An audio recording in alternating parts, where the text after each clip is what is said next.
Selain kesulitan bahan baku, para pengrajin keris di desa Kabe-Kabe Tabanan kesulitan dalam permodalan.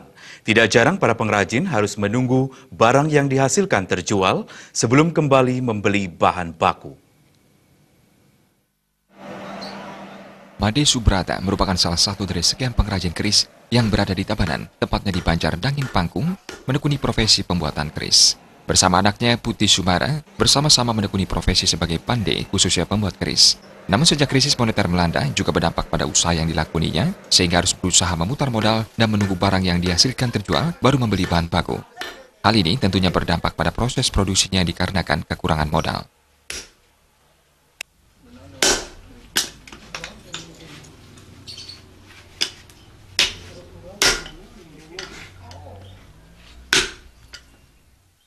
Didiang kan sepuniki yang malah didiang ampun kirang modal didiang kirang sepunika yang malah didiang kan pang modal dan rahun sepunika langsung didiang harus pengrajin tuh saya didiang bahan baku nih kiring yang tabanan kebangunan sepunika yang dijajah benten selah.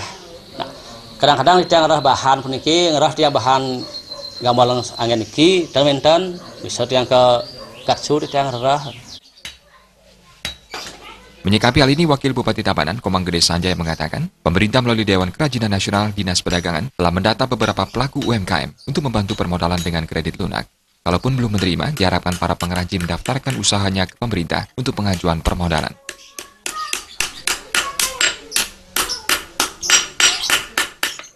Kita di pemerintah Kabupaten Tabanan sudah melalui Dewan Kerajinan Nasional, Dekradasda, daerah, Dewan Kerajinan Daerah, melalui Dinas Perdagangan, kita melalui Dinas Tenaga Kerja, bahwa memang kalau bicara keris ini kan spesifik, tidak seperti buat kerajinan yang lain seperti lilin dan lain-lain di Kabupaten Tabanan. Materialnya sembarangan bisa.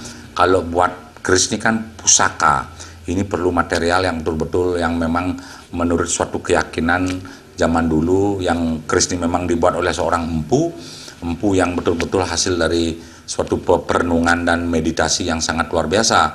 Nah, kalau menyangkut bahan baku apa yang dibutuhkan, kami di pemerintah daerah sangat mensupport apa yang diinginkan oleh pemandai-pemandai keris yang ada di Kabupaten Tabanan. Usaha pengrajin keris yang dimiliki Made Subrata, selain sebagai mata pencarian, juga bentuk kepedulian terhadap pelestarian budaya Bali yang perlu dijaga dan dilestarikan. Terima